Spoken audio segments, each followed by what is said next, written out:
여러분 안녕하십니까? 저는 대전보건대학교에 오늘 강의를 할 장광희 교수라고 합니다. 안녕하세요. 네. 자, 반갑습니다. 자, 오늘은 제가 이제 여러 가지 강의 준비를 좀 많이 하는데 그 중에 이제 소셜벤처 사업계획서 작성이라는 주제로 여러분들과 한번 만나볼까 합니다. 자, 우리가 사업계획서 작성 좀 해보셨나요? 네. 자, 많은 분들이 지원 사업을 받을 때 사업계획서 작성을 주로 하시더라고요. 예. 그래서 지원 사업을 받으려면 정부기관에서도 평가를 해야 되니까 어쩔 수 없이 어떤 평가의 도구가 필요했던 거죠. 그 평가의 도구로 우리가 사업계획서를 제출하라고 얘기를 좀 많이 듣고, 실제로 지원을 한 번씩 해보신 분들은 아마 사업계획서를 그렇기 때문에 아마 써보셨을 거라고 생각을 합니다. 써보니까 어때요? 좀 사업계획서 쓰기가 좀 쉽던가요? 써보셨나요? 쉽던가요? 네, 쉽지가 않아요. 예, 그래서 사업계획서를 사실은 어디서 좀 이렇게 학원처럼 사업계획서 작성하는 방법을 가르쳐 주면 좋은데 사실 그렇지가 않죠. 그래서 이렇게 우리가 이제 이런 강의를 통해 가지고 사업계획서를 작성하는 방법, 그리고 어떻게 하면 투자자나 아니면 지원기관에서 좀 원하는 사업계획서를 만들어낼 수 있을까를 오늘 강의를 한다라고 생각하시면 될 것 같습니다. 그래서 오늘 전체적으로 두 가지 파트로 나눠서 진행을 할 건데요. 하나의 파트는 우리가 사회적 가치를 담은 사업계획서라는 챕터고요. 두 번째는 사업계획서 작성 예시라는 챕터, 이 두 가지 챕터를 가지고 진행을 한번 해볼까 합니다. 그래서 우리가 이제 소셜벤처 팀들이지 않습니까? 그렇기 때문에 소셜벤처라고 하면 우리가 사업계획서가 일반적인 사업계획서는 좀 틀려야 되겠죠. 그 일반적인 사업계획서에서 좀 차별점을 둬야 된다고 하면 바로 이 사회적 가치를 담은 사업계획서가 돼야 된다는 부분이죠. 그래서 오늘 전체적인 사업계획서 작성하는 방법과 그리고 작성을 왜 하는지에 대한 필요성을 얘기를 하면서 우리가 사회적 가치에 대한 얘기도 같이 한번 진행을 한번 해볼까 합니다. 그래서 전체적인 시간은 이제 저희가 1시간 반 정도로 지금 예정이 되어 있습니다. 자, 첫 번째 챕터가 사회적 가치를 담은 사업계획서 작성이라는 챕터를 가지고 말씀을 드릴 건데요. 우리가 이제 사업계획서가 이제 지원기관에서 중기부의 우리 그 사업계획서는 이제 어느 정도 통일화가 이제 된 것 같아요. 그래서 중소벤처기업부에서 통일된 사업계획서를 여러분들께 이제 쓰라고 이제 양식이 만들어져 있죠. 거기에 이제 소셜벤처 쪽은 조금 틀려요. 기존의 어떤 사업계획서하고 조금 틀린데 그것도 이따가 한번 말씀을 한번 드려볼게요. 자, 우리가 사업계획서라고 하는 거는 사실은 우리가 조금 크게 생각하면은 내 사업의 전체적인 이 그림 청사진을 어떤 양식에다가 옮겨 놓은 거다 이렇게 생각할 수는 있어요. 그러면 사업계획서가 어떤 양식에 의해서 정확하게 써지는 경우도 있고, 또 본인의 어떤 그 미래의 사업에 대한 청사진을 옮겨 적는 거기 때문에 양식을 갖지 않고 사업계획서를 당연히 쓰는 경우도 있죠. 그죠? 둘 다 사실은 좋아요. 사업계획서를 한 번씩 써본다는 것은 상당히 중요한 얘기죠. 그래서 사업계획서는 창업자가 기업을 설립하고자 할 때 쓰는 거죠. 그리고 사업을 진행하면서도 저희가 어떤 새로운 아이템이나 새로운 비즈니스 모델이 나왔을 때 우리가 사업계획서를 쓴다라고 이제 보시면 될 것 같아요. 그래서 창업자가 기업을 설립하고 이 자신의 사업을 지속적으로 영위하기 위해서 창업자의 구체화된 의지와 사업 계획을 정리해 놓은 뭐예요? 기술서가 우리가 이제 사업 계획서다 이렇게 보시면 될 것 같아요. 그래서 이 기술서가 정확한 양식에 의해서 잘 쓰여졌어도 사업 계획서고요. 우리가 포스트잇에다가 내가 하고자 하는 사업들을 정리해 가지고 칠판이나 벽에다가 탁탁탁탁 붙여놔도 사업 계획서는 사업 계획서예요. 근데 이 사업계획서가 단순하게 나 혼자 그냥 보려고 하는 사업계획서라고 하면 그렇게 포스트잇에다가 써가지고 벽에다 붙이셔도 되고, 그 다음에 이면지에다가 그냥 대충 쓰셔가지고 가지고 있어도 돼요. 나 혼자 본다고 하면. 근데 이 사업계획서가 나 혼자 보려고 쓰는 거는 아닐 수도 있어요. 그죠? 기본적으로 내 사업이기 때문에 내가 내 사업의 어떤 청사진을 보는 거라고 생각하면 내가 보는 게 맞긴 하지만 우리가 사업계획서를 쓰는 목적 자체가 꼭 나만 보는 게 아니라는 거죠. 그렇기 때문에 우리가 기관에서 필요한 사업계획서라고 하면 기관에 필요한 그런 양식과 어떤 형태로 만들어져야 되고요. 그 다음에 투자자가 원하는 사업계획서라고 하면 투자자가 원하는 관심 있는 포인트를 가지고 사업계획서를 써야 되는 거죠. 그죠? 그래서 때로는 은행에서 원하는 사업계획서는 은행에서 원하는 포인트를 가지고 사업계획서를 써야 돼요. 그래서 우리가 사업계획서를 쓸 때는 기본적으로 우리가 제출하려고 하는 곳이 어딘가, 또 우리가 사업계획서를 써서 보여주고 싶은 이해관계자가 누군가에 따라서 사업계획서는 달리 써줘야지 맞다라고 생각을 합니다. 그래서 앞으로의 우리 사업계획을 좀 구체적으로 정리를 이제 해보시라는 개념의 우리 강의를 진행을 하고 있는 거라고 보시면 될 것 같아요. 자, 다음 장은 그러면 사업계획서는 이제 왜 필요한가를 얘기를 드렸어요. 자, 사업계획서가 없으면 사업을 할 수가 없나요? 네, 없을까요? 네, 사업계획서가 없어도 사업을 할 수가 있어요. 그리고 사업계획서가 없어도 사업에 성공한 사람들도 종종 있어요. 근데 사업계획서가 있으면 어때요? 성공할 확률이 더 높겠죠. 왜 그러냐면 우리 사업에 대한 의지와 실현 가능성을 확인할 수가 있기 때문에 그래요. 사업계획서로. 그 다음에 이 사업계획서를 들여다보면 이해관계자가 보더라도 당신의 사업에 시장 기회가 있다 없다를 이 사업계획서를 볼 수가 있어요. 그러니까 누굴 먼저 설득해야 되냐면 사실은 나부터 먼저 설득을 하는 거죠. 사업계획서를 가지고. 내가 하고자 하는 사업에 대한 시장 기회를 확인하기 위해서 우리가 사업계획서가 필요하다라는 거 얘기를 드리고 싶고요. 그 다음에 우리가 사업을 해보면 당연히 오류가 생기겠죠. 하면서 우리가 예상했던 대로 착착착착착착 진행되지는 않을 것 같아요.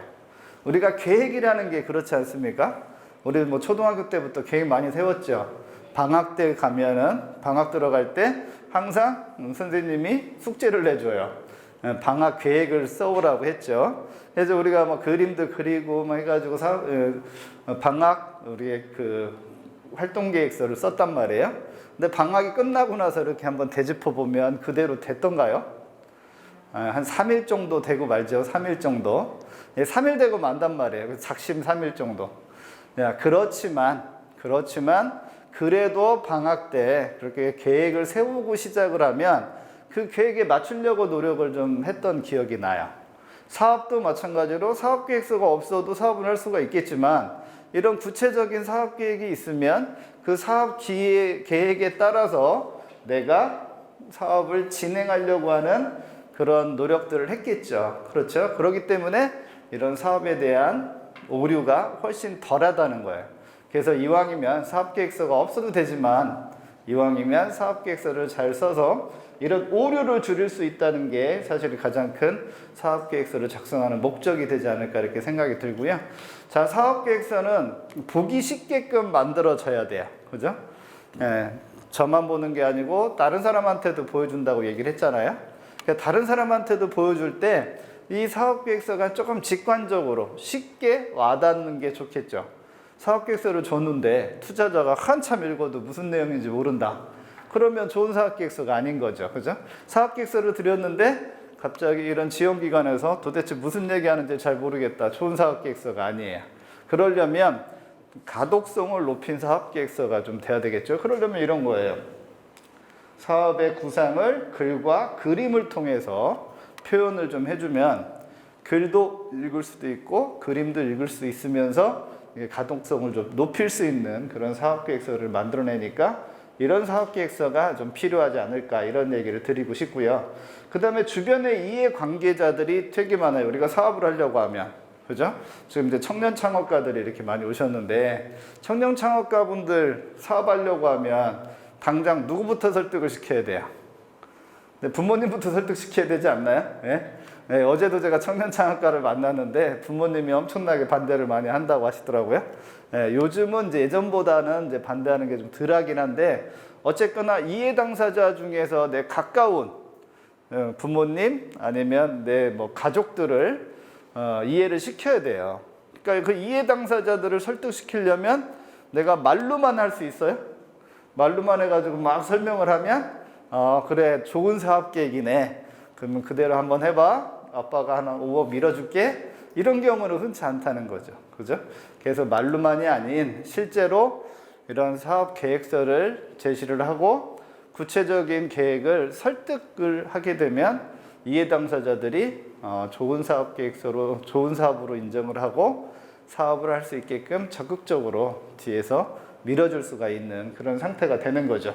그래서 주변에 이해 당사자들이 그럼 누군가를 보면 되게 많아요. 지금 얘기한 대로 가족도 이해 당사자죠, 그죠?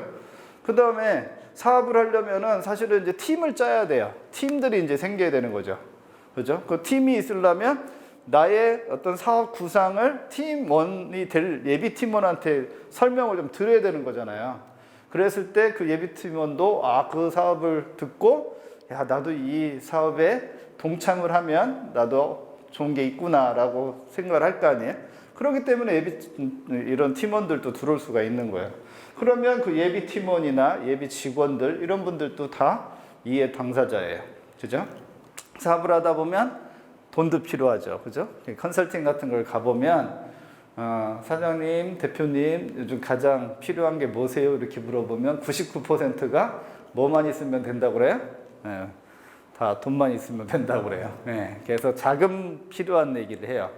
그러면 이제 투자자도 사실은 우리가 아주 중요한 이해 당사자다라고 볼 수가 있는 거죠. 이런 이해 당사자를 설득시킬 때 뭐가 필요하다는 거예요? 바로 사업 계획서가 필요하다는 거예요. 그죠? 그러니까 이해 당사자를 설득시키는 거예요. 자, 지금 우리가 이런 이제 소셜벤처 쪽도 지원을 되게 많이 하고 있는데 이런 지원 기관도 이해 당사자인 거죠. 그죠? 그래서 지원 기관에 내가 어떤 지원 사업을 받고 싶다 해서 사업 계획서를 넣어요. 그러면 당락이 첫 번째 뭘부터 나냐면 서류 평가에서 당락이 결정이 되는 거죠. 그죠? 그래서 우리 창조경제혁신센터도 보면은 지원자들이 꽤 이제 많아요. 그래서 보면은 서류 평가를 하고 발표 평가를 하게 되는데, 자, 발표를 내가 잘할 준비가 돼 있어. 내가 할 얘기도 많아. 내가 경험도 많고. 그런데 사업 계획서를 첫 번째 잘 못 써놓으면 어떻게 돼요? 서류에서 1차적으로 탈락하게 되는 거예요. 그래서 사업 계획서를 잘 쓰는 것도 어떻게 보면 사업의 일부다 이렇게 생각하시면 틀릴까요? 맞을까요? 네, 그것도 맞는 얘기예요. 사업을 할 때 여러 가지 역량들이 필요한데 그 중에 우리가 사업 계획서를 잘 쓰는 것도 상당히 사업에 필요한 역량이다 이렇게 보시면 될 것 같아요. 그 다음에 이제 우리가 사업을 할 때 보면은 창업비를 예측을 하지 않습니까? 근데 그 창업비가 예측한 대로 그만큼만 들까요? 아니면 더 추가로 많이 들까요? 벌써 절레절레 흔드는 분들이 있어요. 지금 뭐 해보신 분들은 벌써 조금 이제 아시는 것 같아요. 사업비는 내가 처음에 예상했던 것보다 늘면 늘지 줄지는 않는다. 그죠? 늘면 늘지 줄지는 않아요. 그럴 수밖에 없는 거죠. 그게 사업비의 어떤 특징이에요. 예. 사업비가 늘어나게 돼요. 근데 예측을 미리 하지 않으면 사실은 거기에 근접한 사업비를 준비할 수가 없어요. 그래서 우리가 사업계획서를 통해서 우리가 사업계획서의 그 내용 중에 소요자금에 대한 예측 부분이 있거든요. 내가 사업을 할 때 이 정도의 어떤 사업 규모와 비즈니스 모델에서는 얼마 정도 필요하다라는 거를 사실 알고 가야 되는 거죠. 그죠? 그래서 사업계획서를 준비를 하게 되면 이러한 비용 예측에 대한 부분도 우리가 어느 정도는 준비할 수가 있겠다 이 얘기를 드리고 싶고요. 마지막으로 이런 투자자들한테 투자도 받을 수 있는 그런 도구가 사업계획서다 이렇게 드리고 싶어요. 그러니까 사업계획서를 사실은 열심히 쓰는 법을 배우셔서 잘 쓰시는 게 되게 중요하겠다라는 생각이 들죠. 자, 그러면 사업계획서는 쓰는 원칙이 있어요. 세 가지 원칙인데 첫 번째가 객관성, 두 번째가 구체적으로 좀 써야 되는 거고, 세 번째는 우리가 얘기하는 이런 주장들이 사실 좀 맞아야 돼요. 그게 이제 타당성인 거죠. 그래서 이 세 가지의 작성 원칙을 우리가 준비를 하실 때 머릿속에 잘 넣고 준비를 하시면 좋은 사업계획서가 이제 나올 수가 있겠다예요. 자, 첫 번째가 이제 객관적으로 사업계획서가 쓰여져야 되는 거죠. 내 주관적으로 사업계획서가 쓰면 돼야 안 돼요? 안 돼요. 근데 대부분의 사업계획서를 저도 이렇게 평가할 때 보면은 이 창업자가 강조하려고 하는 부분의 사업계획서에 분량이 많겠죠. 그래서 기술 기반의 창업자면 기술이 많이 들어가 있고, 비즈니스 기반의 창업자면 비즈니스 얘기가 좀 많이 들어가 있어요. 근데 이 객관적 자료들이 담보가 돼야 돼요. 기본적으로. 그래서 내가 주장하는 거 누가 믿을까요? 안 믿을까요? 예, 당연히 믿기가 어렵죠. 그렇지만 객관적인 어떤 공신력 있는 기관들이 만들어낸 자료들을 활용을 하게 되면 믿을 만한 거죠. 그죠? 그래서 공공기관의 어떤 데이터나, 그죠? 아니면은 연구 자료들, 그 다음에 뭐 신문이나 뉴스에 나왔던 그런 객관적인 자료들을 잘 활용하셔서 사업계획서를 작성하시면 훨씬 더 남을 설득하기가 좋다는 거예요. 장광희가 얘기하더라가 아니고, 그죠? 중앙일보에 어디서 얘기하더라. KBS 뉴스를 봤더니 뭐더라. 연구자 누구누가 어떻게 주장을 하더라라는 약간 객관적인 자료들을 제시를 해서 실현 가능성이 있다는 주장을 하셔야 남을 설득시킬 수 있는 사업계획서가 된다는 얘기예요. 이해하시겠죠? 자, 두 번째는 이제 구체성이에요. 자, 사업 계획이기 때문에 사실은 구체적이면 구체적일수록 나쁠 건 없어요. 우리가 구체적이란 의미는 앞으로 일어날 일을 우리가 좀 이렇게 시간 단위로 잘라보는 거예요. 그래서 내가 이루어질 일들을 미리 좀 디테일하게 예측할 수 있는 게 이제 구체성이라는 거잖아요. 그죠? 그래서 내가 사업을 할 때 이런 일이 벌어질 거라는 거를 예측할 수도 있고, 이런 방향으로 내가 가야 된다라는 것도 예측할 수가 있는 거예요. 그래서 각 우리의 제품이나 서비스의 어떤 설명부터 좀 구체적으로 진행이 돼야지 사람들을 이제 설득시킬 수가 있어요. 이해관계자들을. 그래서 우리가 내 제품에 대한 부분을 너무 이렇게 추상적으로 설명하는 사업계획서들이 많아요. 근데 그런 사업계획서는 이해관계자를 설득시키기가 좀 어렵죠. 하나 예를 한번 들어볼까요? 우리가 사업계획서일 때 마케팅 방법이 꼭 한 번씩은 들어가요. 거기에서 그러면 홍보를 어떻게 할 거냐라는 걸 본인들이 쓰세요. 근데 뭐 학생들 사업계획서는 뭐 대부분 그렇고, 예비 창업자 사업계획서나 아니면 초기 창업자 사업계획서에서 이 그 홍보 부분에서 예를 들어서 SNS로 내가 홍보하겠다라고 해서 타이틀을 적어놔요. 그러면 SNS를 어떻게 구체적으로 활용할 건가에 대한 얘기가 사실 그 타이틀 밑에 제시가 좀 돼야 되거든요.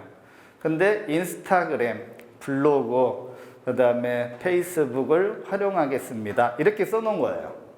자, 인스타그램, 페이스북, 블로그 당연히 활용을 해야죠. 그게 이제 SNS 홍보 방법이니까. 근데 인스타그램을 어떤 방법으로 구체적으로 설명한 거는 설명이 안 돼 있는 사업계획서가 의외로 많아요. 물론 사업계획서가 이제 쓰게 되면 분량을 이제 정해놓고 쓰는데, 그런 분량 안에서도 내가 하고 싶은 주장에 대해서 핵심적인 부분이라고 하면 그 부분에 대해서는 구체적인 어떤 설명이 꼭 들어가 있어야 된다는 거죠. 그죠? 그래서 우리가 홍보 방법을 제시를 하든, 아니면 제품에 대한 설명을 제시를 하든, 아니면 뭐 유통 방법을 설명하든, 우리의 이제 우리가 사회적 가치, 그 소셜 밸류를 설명을 하든 간에 전부 다 이제 구체적인 내용을 기술하지 않으면은 안 된다는 거죠. 그죠? 자, 그 다음에 이제 마지막으로는 뭐예요? 타당성이에요. 그죠? 자, 이 이해 관계자들한테 내가 제시한 이런 자료들, 내가 제시한 주장들이 어때요? 신뢰감을 줄 수 있게끔 만들어져야지 된다는 거예요. 그래서 이 세 가지 원칙을 우리 머릿속에다 두고 이 세 가지를 잘 한번 지키면서 사업계획서를 쓰시면 좋은 사업계획서가 되지 않겠나, 이렇게 생각이 듭니다. 자, 그러면 사업계획서는 이제 어디다 써먹느냐, 이게 이제 용도잖아요. 이거를 어디다 활용을 하느냐, 이게 용도인데, 자, 일반적으로 대내적 용도와 대외적 용도를 이렇게 구분할 수가 있어요. 대내적 용도는 기본적으로 내가 쓰는 게 이제 대내적 용도라고 보시면 될 것 같고요. 대외적 용도는 남들을 설득시키기 위해서, 내지는 뭐 인허가를 받기 위해서 필요한 이런 사업계획서의 용도는 대외적 용도라고 이렇게 설명을 드릴 수가 있겠습니다. 그래서 대내적 용도는 기본적으로 내 사업이니까 내 사업의 어떤 타당성을 검토하기 위해서 우리가 사업계획서를 작성한다, 이렇게 보시면 될 것 같고요. 창업에 대한 시행착오를 없애려고 작성한다, 아까 설명을 좀 드렸었죠. 그 다음에 사업계획서는 처음에 시작할 때 한번 써놓고 그냥 이렇게 어디다가 이렇게 놔두는 게 아니라 이 사업계획서를 늘 검토를 하고 이 사업의 방향으로 움직이는지를 보시고, 사업의 방향으로 움직이지 않는다고 하면 다시 재조정을 하시고, 아니면 처음부터 사업계획이 잘못됐다고 하면 사업계획을 수정하시는 이제 용도로 사용이 돼야 돼요. 그러니까 한 번 만들어진 사업계획서, 어디 지원 사업을 받기 위한 사업계획서가 아니라 내가 이 사업을 가지고 내 사업의 방향의 어떤 지표를 정확하게 잡기 위한 용도로 우리가 사업계획서를 작성한다, 이렇게 생각하시면 맞는 거죠. 그죠? 그래서 대외적 용도보다는 사실은 궁극적인 거는 대내적 용도를 중심으로 우리가 사업계획서를 쓰는 게 맞아요. 그죠? 근데 하도 요즘 지원 사업이 많다 보니까 우리가 사업계획서는 대외적 용도로 자꾸 쓰려고 하는 경향이 없잖아 있죠. 예. 자, 그래서 대내적 용도를 말씀을 드렸고요. 두 번째는 이제 대외적 용도인데, 우리가 사업을 하려고 하다 보면 이제 인허가를 이제 받을 때가 많아요. 인가나 허가를 받아야 될 때가 많은데, 그럴 때 우리가 사업계획서를 꼭 가져오라는 경우가 많아요. 그러면 사업계획서 없어요, 이렇게 할 수는 없잖아요. 그죠? 그래서 미리 예비 창업 단계부터 우리가 사업계획서가 준비가 돼 있다고 하면 우리가 이런 인허가를 받을 때 기관 제출이 금방금방 이루어질 수 있겠죠. 자, 아까 얘기한 대로 이제 동업자나 직원이나 후원자를 찾을 때 우리가 사업계획서를 활용을 하고, 외부 자금 조달할 때도 사업계획서가 필요하고, 그 다음에 이제 유능한 인재를 영입할 때 사업계획서가 당연히 이제 필요한 거죠. 그래서 내가 월급을 많이 줘서 인재를 영입하면 좋겠지만 우리 창업기업들이 월급을 많이 줄 수가 있어요, 없어요? 못 주잖아요. 그렇기 때문에 우리 사업에 대한 비전을 정확하게 제시를 해서 이 사업에 동참을 할 수 있게끔 해야 된단 말이죠. 그럴 때 우리가 사업계획서가 당연히 필요하고요. 아까 얘기한 대로 모든 이해관계자들을 설득시킬 때, 이때 사업계획서가 정확하게 필요하다, 이렇게 보시면 될 것 같습니다. 그래서 대내적 작성 원칙과 용도에 대해서 이제 말씀을 드렸고요. 자, 우리가 소셜 벤처지 않습니까? 그죠? 이 소셜 벤처의 경우에는 사업계획서가 뭔가 좀 틀려야 된다고 얘기를 했죠. 그래서 첫 번째 챕터가 사회적 가치를 담은 사업계획서를 작성하는 거를 우리가 이제 공부한다고 얘기를 했잖아요. 그죠? 그래서 우리가 소셜 벤처는 양식에 있어서도 뭔가 요구하는 바가 틀려요. 일반적인 사업계획서하고는 양식에서 조금 차이가 나는 게 바로 이런 소셜 미션에 대한 내용이 이제 들어가기를 이제 원하는 거죠. 그죠? 그래서 이 양식에 대한 부분에서 있을 때 보면 이 소셜 미션, 사회적 가치, 이 부분이 일반적으로 다른 사업계획서하고는 상당히 차이가 있는 부분이 아닐까, 이렇게 생각이 좀 듭니다. 그래서 제가 이 소셜 미션에 대한 설명을 한 슬라이드 3개 정도의 페이지를 좀 만들어 왔어요. 자, 일반적으로 우리가 이제 소셜 벤처라고 하면 일반적인 벤처하고는 차이가 있죠. 그래서 다음 슬라이드에 설명을 드리긴 할 건데, 가장 큰 게 어때요? 이런 사회적 문제를 이제 해결하는, 그죠? 사회적 문제를 해결하는 그런 비즈니스 모델이 우리가 이 소셜 벤처라고 할 수가 있는데, 벤처는 왜 붙어요? 거기에 이제 혁신적인 기술을 활용해서 사회적 문제를 이제 해결한다라는 뜻이겠죠. 그죠? 그래서 일반적으로 우리 사회적 문제를 해결하려는 많은 노력들이 있었어요. 정부 주도로, 민간 주도로 이런 사회적 문제들을 해결했는데, 어때? 다 수익원이 마땅치가 않으니까 뭐에 다 의존하냐면 정부 지원에 의존해서 그런 사회적 문제를 해결할 수밖에 없는 구조로 계속 가더라는 거죠. 그러니까 어때요? 연속성이 있어요, 없어요? 정부 지원이 끊기거나 아니면 기업의 후원이 끊겨. 그러면은 사회적 문제를 지속적으로 해결하기에 상당히 좀 어렵죠. 그렇기 때문에 이제 정부에서는 기업 자체가 이런 수익 모델을 가지고 있는 기업이 이런 사회적 문제를 해결하는 그런 미션까지 수행을 한다고 하면 어떤 지원이 끊기거나 아니면 뭐 기업에서 후원이 끊겼을 때 어떤 문제점들을 해결하지 않겠나라는 기본적인 이런 아이디어에서 이 소셜 미션이 이제 출발을 했다라고 보시면 될 것 같아요. 그래서 결론은 사회적 문제를 해결하는 거가 되게 일단 중요한 거고, 두 번째는 지속 가능한 수익 모델을 만들어내는 게 중요한 거예요. 그래서 사회적 문제를 해결하면서도 지속 가능한 이런 기업으로 남아 있을 수 있도록 정부에서도 사실은 많은 지원을 좀 해주고 있죠. 그죠? 그래서 우리 소셜벤처 같은 경우에는 사회적 문제에 대한 창의적이고 효과적인 솔루션을 갖고, 그 다음에 사회 기업가가 지속 가능한 사회적 목적을 달성하기 위해서 설립된 회사가 우리가 이제 소셜 벤처라고 이렇게 보시면 될 것 같아요. 그래서 일반 벤처하고 차이가 있죠. 그래서 제가 조금 더 자세하게 일반 벤처와 그 다음에 소셜 벤처의 차이점을 이제 구분을 조금 해 놨습니다. 그래서 왼쪽 게 일반 벤처고요. 당연히 오른쪽 게 소셜 벤처겠죠. 그래서 왼쪽 보시면, 자, 이제 설립의 어떤 목적이나 이런 것들이 조금 틀릴 수가 있어요. 자, 일반 벤처 같은 경우는 개인 또는 소수의 기업가가 혁신 기술을 가지고 아이디어를 이제 상업화하기 위해서 설립된 기업이 우리가 이제 일반적인 벤처 기업이라고 하면, 소셜 벤처는 개인 또는 소수의 기업가가 사회적 문제를 해결하고 혁신적인 아이디어를 상업화하기 위해 설립한 기업이 우리가 이제 소셜 벤처라는 거죠. 그죠? 그래서 사회적 문제라는 얘기가 계속해서 이제 들어갑니다. 자, 일반적인 벤처는 우리가 이제 모험 산업이라고 얘기하지 않습니까? 그죠? 그래서 위험 부담이 엄청 높아요. 대신에 그 위험 부담을 잘 감소하고 사업을 성공시키면 수익도 같이 높아지는 거죠. 그죠? 그래서 하이 리스크, 하이 리턴이라는 얘기를 벤처기업 설명할 때는 가장 명확하게 할 수 있는 얘기인 것 같아요. 하이 리스크, 하이 리턴이. 자, 그러면 소셜 벤처는 하이 리스크, 하이 리턴이 없느냐? 똑같이 있는 거죠. 그죠? 똑같이 높은 위험 부담을 소셜 벤처도 줘요.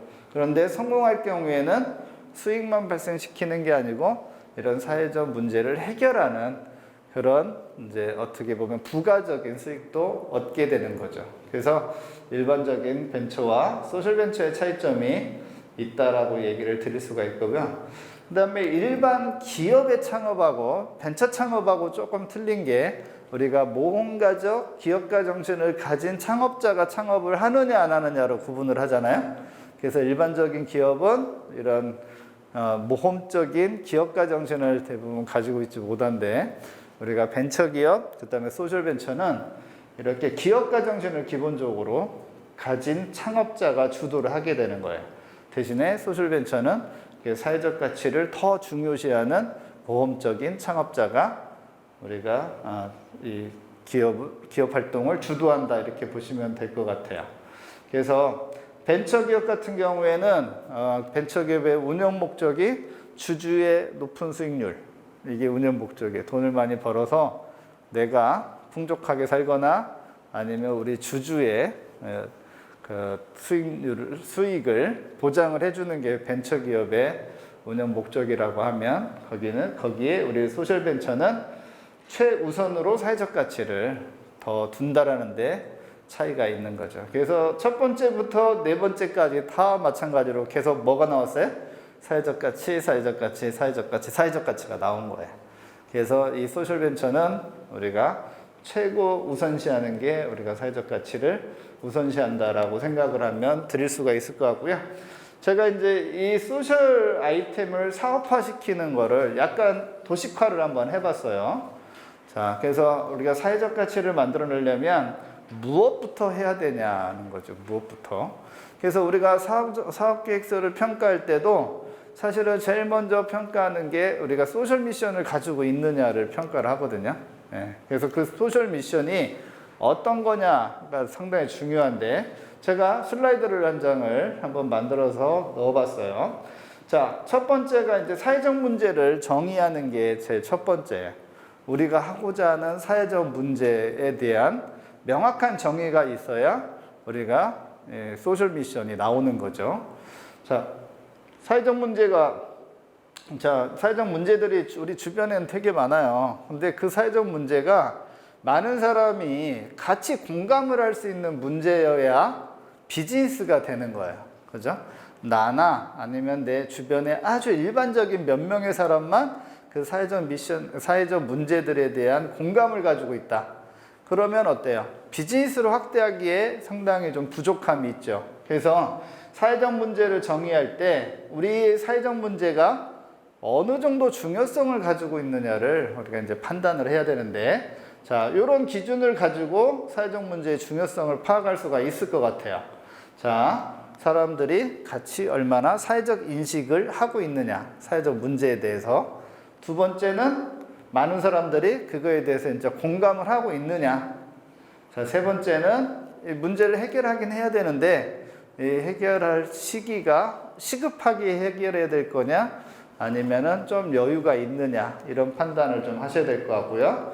그 다음에 우리가 비즈니스이기 때문에 다 수치화가 가능하냐, 요 네 가지의 어떤 사회적 문제를 정의를 한번 하셔야 될 것 같습니다. 그래서 여기 계신 분들이 다 소셜벤처 하시는 분들이니까 내가 하고 있는 이런 사회적 문제에 대한 해결 부분이 여기 사회적 문제 정의에 부합되어 있느냐를 한번 잘 보셔야 되는 거예요. 그래서 내 사회적 문제에 부합되지 않는다 그러면 그거를 비즈니스로 연결시켜 가지고 지속적으로 성장시키기에 어때요? 힘이 나중에는 이제 딸리게 되는 거죠. 그래서 우리가 사회적 문제에 대한 정의를 첫 번째 해볼 필요가 있는 거예요. 그래서 우리 주변의 어떤 사회적 문제, 그 다음에 뭐 지금 많이 그 소셜벤처 분들이 시작을 하는 게 환경 문제, 생태 문제도 또 많이 하고 있습니다. 그 다음에 뭐 예를 들어서 그 고령자와 그 다음에 그 젊은 사람과의 어떤 그 세대 간의 갈등, 뭐 이런 갈등 문제들, 그런 것들이 이제 우리가 사회 통합 문제죠. 그 다음에 지역 사회에 대한 문제들, 뭐 농촌 공동화나 아니면 농촌 지역의 노동 인력의 부족이나 이런 사회적 문제들을 우리가 사회적 소셜 미션을 두고 창업하는 경우가 많아요. 그래서 지역적으로 그 소셜 미션의 부분이 어딘가를 좀 집중적으로 지원을 하는 경우가 많아요. 제가 얼마 전에 제주도에 강의를 한번 갔다 왔는데, 거기 같은 경우에는 이제 그동안에는 이제 그 해양 자원에 대한 관심은 상당히 많았죠. 거기는 당연히 섬이니까 해양 자원에 관심이 많았는데, 최근에 이제 제주도의 제주 테크노파크에서는 그 제주도의 임산물 자원에 대한 관심을 좀 많이 갖더라고요. 그래서 임산 자원에 대한 이런 사업화에 대한 부분도 이 소셜 미션으로 많이 지원을 좀 하고 있어요. 그리고 뭐 우리가 이제 시군구로 따질 때 보면은 뭐 바다를 인접해 있느냐, 그다음에 산으로 인접해 있느냐, 아니면 도시냐에 따라서 이런 소셜 미션의 어떤 해결해야 될 어떤 사회적 문제들도 상당히 좀 많고요. 그다음에 이제 제주도의 또 하나의 문제가 이제 그 애완동물을, 그러니까 반려동물을 이제 제주도에 데리고 들어와서 거기서 유기하는 경우가 많다고 하더라고요. 그래서 그런 유기에 대한 문제도 제주도 내에서는 사회적 문제로 지금 만들어지고 있다고 그래요. 그러면 우리가 지금 활동하고 있는 지역에 그런 사회적 문제가 무엇인가를 정확하게 정의를 내린다고 하면 우리가 이 사회적 미션이 해결되지 않겠나, 이렇게 생각이 들어요. 자, 일단 정의가 됐으면 끝이 아니고요. 정의가 됐으면 이거에 대한 해결책을 찾아봐야 되는 거예요. 그래서 그 해결책들이 뭐가 있나? 자, 문제는 찾아냈어요. 근데 그 문제를 해결하는 방법이 이미 있어요. 그러면 우리가 사업에 대한 기회는 있을까요, 없을까요? 당연히 없는 거죠. 문제는 있는데 문제에 대한 해결책이 있다고 하면 사업 기회는 당연히 없는 거고요. 그래서 사업 기회가 있으려면 사회적 문제를 잘 찾아내고 그 문제를 해결할 수 있는 해결 방안도 잘 도출돼야 우리가 사업의 기회를 찾아낼 수가 있다라고 보실 수가 있을 것 같아요. 그리고 우리가 이제 소셜 미션이기 때문에 사회적 문제를 해결하는 방법이 어떤 기술적 측면에서 접근을 하는 그런 형태로 진행이 되면 더 좋겠죠. 그래서 우리가 사회적 문제를 해결할 수 있는 혁신 기술을 보유하고 있느냐 이런 것도 사실 이제 점검을 해야 될 부분이고요. 기술도 있고 사회적 문제도 있는데 우리 기업이 진짜로 그 문제들을 전부 다 해결하면서 지속적인 수익원을 가져갈 수 있는 역량을 가지고 있는지 그것도 이제 우리가 따져야 될 부분입니다. 그러니까 이런 것들이 다 어디에 녹아나 있어야 되는 거예요? 바로 사업 계획서에 좀 녹아나 있어야 돼요. 얘기 듣다 보니까 엄청 어렵잖아요. 이거 사업 계획서 이거 큰일 났네. 이거 어떻게 쓰지? 이거 다 녹아나면서 어떻게 쓰지? 그러니까 사업 계획서를 한 번에 잘 쓸 수는 없죠. 그죠? 사업 계획서는 처음에 써놓고 계속 리뉴얼 작업을 계속 하는 거예요.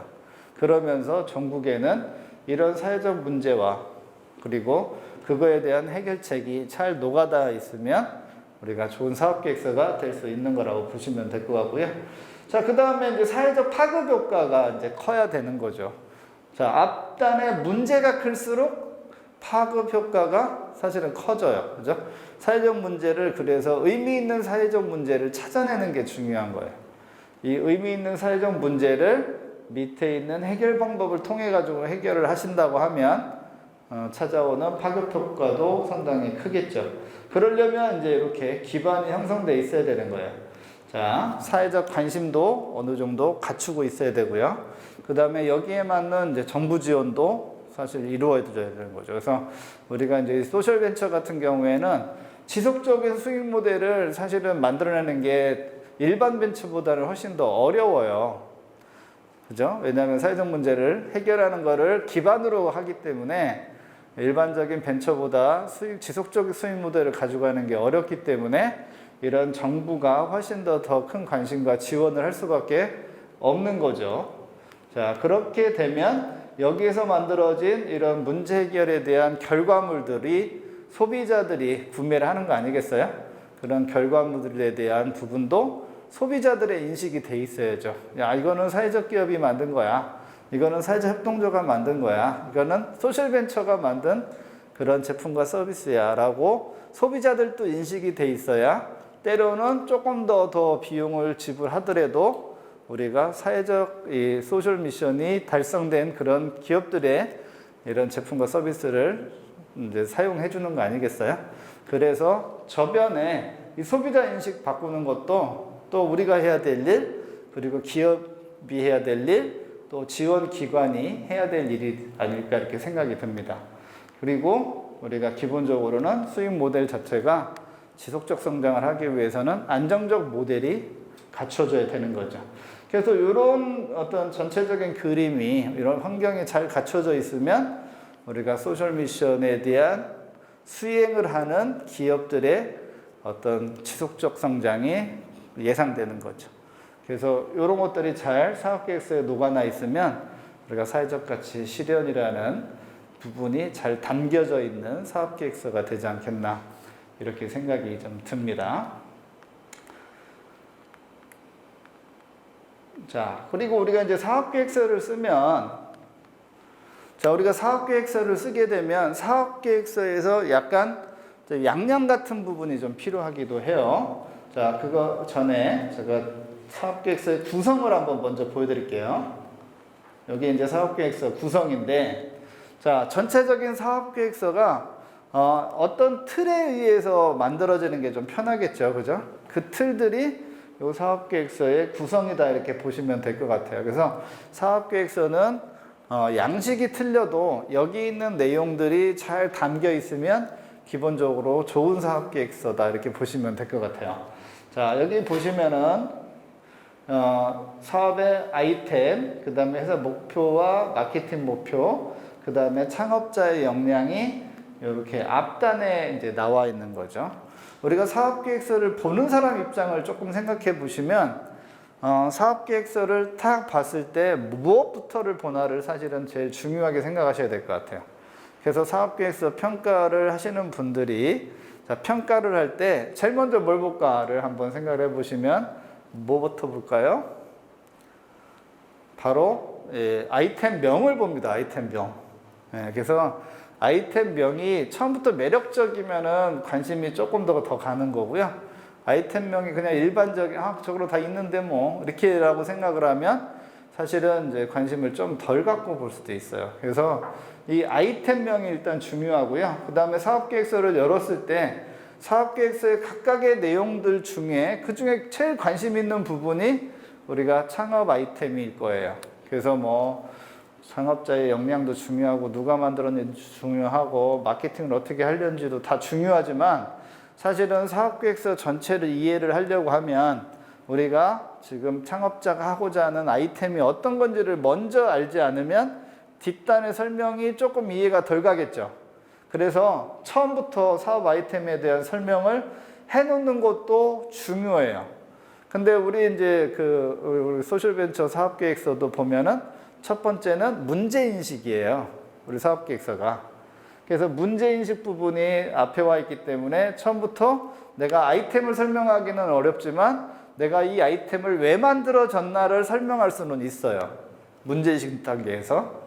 그죠? 그래서 이 사업 아이템에 대한 설명을 먼저 함으로써 우리가 이제 뭐 두 갈씩이라고 하잖아요. 먼저 함으로써 평가위원이나 이해 당사자가 이해하기 쉽게 만들어주는 게 첫 번째 이제 중요하다라는 얘기를 드리고 싶고요. 그 다음에 우리 사업에는 소셜 미션이 중요하잖아요. 그죠? 그래서 우리 소셜 미션이 뭔가도 사실은 가장 평가위원들이 관심 있는 부분일 거란 말이죠. 그래서 그 소셜 미션이 좀 앞으로 나와지는 게 좀 좋을 것 같고요. 그 다음에 초기 창업자의 그 사업 계획서를 볼 때 조금 중요시 생각하는 게 창업팀이에요. 아이템도 중요한데 이 아이템도 이 창업팀에서 어쨌거나 그 운영을 하는 거지 않습니까? 사업을 할 때 이 창업팀이 실제로 이 아이템을 운영할 수 있는 능력이 있나 없나를 상당히 중요하게 생각을 합니다. 그래서 여기 있는 요 세 가지는 앞단에서 평가위원들과 이해관계자들을 관심 있게 만드는 요소라고 보시면 될 것 같아요. 그래서 여기 있는 게 좀 중요하고요. 두 번째에 있는 부분들은 앞에 있는 것들을 설명하기 위한 구성 요소라고 보시면 돼요. 그죠? 내 아이템에 대한 설명을 조금 더 객관화시켜서 설명할 수 있는 자료들이 뒷단에 증거로 붙는 거예요. 구조를 보면은. 그래서 여기 내 사업의 아이템은 사업이 잘 되라가 아니라 시장 규모가 이렇고 경쟁사들이 이렇고 그 다음에 우리의 강점과 약점이 이렇고 그 다음에 고객들은 어떻기 때문에 이 아이템이 잘 될 거야 라고 우리가 거기에 구체적인 뭘 넣는 거예요? 객관적 자료들을 넣는 거죠. 그죠? 그래서 여기 있는 것들을 뒤에서 설명해 주는 게 우리 목표 시장 규모와 그 다음에 경쟁사 분석과 그 다음에 수합 분석이라고 우리 마케팅에서 많이 나왔는데 요즘은 되게 일반적인 용어가 됐죠. 이런 수합 분석과 그 다음에 고객, 그 다음에 타겟, 그 다음에 포지셔닝을 볼 수 있는 STP 분석 같은 이런 마케팅 요소들을 가지고 설명을 하면 훨씬 더 내 아이템에 대한 그런 신뢰도를 높이지 않겠나 이렇게 생각이 들고요. 그 다음에 뭐 추진 일정이나 자금 조달이나 매출 손익 계산이나 계획이나 이런 것들은 뒷단에서 어떻게 보면 구성을 하는 중요한 요소는 아니지만 전체적인 사업계획서를 틀을 만들어내는 요소라고 이렇게 볼 수가 있을 것 같습니다. 그래서 전체적인 사업 구성 요소를 이렇게 머릿속에다 틀을 집어넣는 거예요. 틀을 집어넣으시면 그 다음에 내가 지원하는 기관의 사업계획서 양식 아니면 내가 만들려고 하는 사업계획서 양식에 따라서 이 틀을 어디에다가 이렇게 적재적소에 녹아내느냐 그거로 보시면 될 것 같습니다. 그래서 전체적인 사업계획서의 구성 요소를 한번 봤고요. 자, 이 중에서 제가 설명을 조금 더 드릴 부분이 바로 이제 가운데 있는 여기 마케팅적인 요소를 조금 더 설명을 한번 드려볼게요. 지금 우리 창조경제혁신센터의 소셜 벤처 사업계획서도 사실은 제가 전체적으로 이렇게 보면 중소벤처기업부의 사업계획서를 틀로 하기 때문에 그 틀에서 마케팅 요소를 설명할 수 있게끔 이렇게 따로 이렇게 뭘 마케팅을 설명하라고 나온 건 없어요. 대신에 실현 가능성이라고 하는 두 번째 챕터에서 우리가 마케팅 요소를 이제 집어넣게는 돼 있죠. 그래서 우리가 사업계획서를 쓸 때, 자, 제품을 잘 만드는 쪽에 포커스를 둘 거냐, 아니면 만들어진 제품을 사업성이 있게끔 이 제품을 판매하는데 사업계획서를 쓸 거냐, 포커스를 놓고 본다고 하면 사실은 두 개 다 중요한 부분이기 때문에 우리가 마케팅 쪽 요소가 사업계획서에도 잘 녹아내야 되기 때문에 마케팅에 대한 얘기를 조금 드려보려고 제가 슬라이드 한 3컷 정도를 준비를 했어요. 슬라이드 3컷. 자, 그래서 첫 번째 이제 요 슬라이드는, 자, 기업이 있다고 하면, 자, 마케팅 전략을 그러면 어떻게 만들어내느냐 하거든요. 그래서 우리가 사업계획서에 마케팅 전략을 쓴다고 하면 대부분 뭘 쓰냐면은 홍보하는 방법과 광고하는 방법만 쓰게 돼요. 그렇죠. 우리도 이제 사업계획서 쓸 때 한번 생각을 해보면 홍보 방법, 뭐 광고 방법 정도만 썼는데 그게 마케팅의 전체는 아니기 때문에 이 마케팅 프로세스를 한번 이해를 조금 하시면 우리가 사업계획서에 조금 더 녹아내야 될 부분이 좀 많다라는 거죠. 자, 우리가 소셜 미션은 당연히 이 부분이겠죠. 그죠? 비전과 미션 이 부분이고요. 이 비전과 미션을 해결하려고 하면 먼저 분석 단계가 이루어져야 돼요. 그래서 여기 보시면 거시환경 분석, 미시환경 분석, 자사 분석이라는 분석 단계가 이제 이루어지게 돼요. 그리고 이 분석 단계의 분석 방법은 마케팅에서 쓰는 여러 가지 분석 방법들이 있어요. 그 중에 여러분들이 뭐 좀 아시는 분석 방법이 아까 얘기한 수압 분석 같은 거는 많이 이제 알고 계시잖아요. 그래서 수압 분석을 사용을 하시든 아니면 3C 분석이나 경쟁자 분석을 사용을 하셔가지고 우리가 이제 분석을 하는 거죠. 그러면 사업계획서에 우리가 시장 규모 넣을 때, 그 다음에 어떤 그 시장의 어떤 환경 분석할 때 이 내용들이 조금 더 들어가면 사업계획서가 되게 좀 풍성해진다는 개념이 될 것 같고요. 그 다음에 전략 중에는 우리가 좀 잘 알고 있는 게 포피 전략이에요. 포피 전략. 포피 전략도 이제 거의 일반적인 마케팅 전략 수준이 됐기 때문에 이런 포피 전략 정도는 사업계획서에 또 녹아내면 좋은 사업계획서가 되지 않겠나 이렇게 생각이 들어요. 그 중에 이제 포피 전략은 다들 이제 아시는 부분이 있어서 STP 전략이라는 부분도 이제 조금 설명을 드리면 좋은데 이게 시간이 좀 많이 걸립니다. 그래서 오늘은 수압 분석하고 3C 분석을 기본적으로 가져왔는데 이것도 아주 짧게만 설명을 드릴 거예요. 자, 우리가 사업계획서를 쓸 때 또 우리가 관심을 갖고 써야 되는 부분이 고객 부분이에요. 고객. 우리가 이제 중소벤처기업부의 이런 기본 폼에 보면은 고객을 써라라고 세부 항목은 나오진 않아요. 그렇지만 사업계획서 내에다가는 당연히 누가 제품을 구매할 건지에 대한 내용은 들어가 있어야 되는 거죠. 그걸 우리가 이제 타겟 고객이라고 얘기를 하죠. 그래서 타겟 고객에 대한 특성을 정리를 해놓는 게 중요할 것 같아요. 그거를 이제 우리가 타겟 고객을 정리하는 이제 고객 분석이라고 얘기를 하고요. 그 다음에 3C 분석에는 이제 경쟁자 분석이 붙어요. 경쟁자.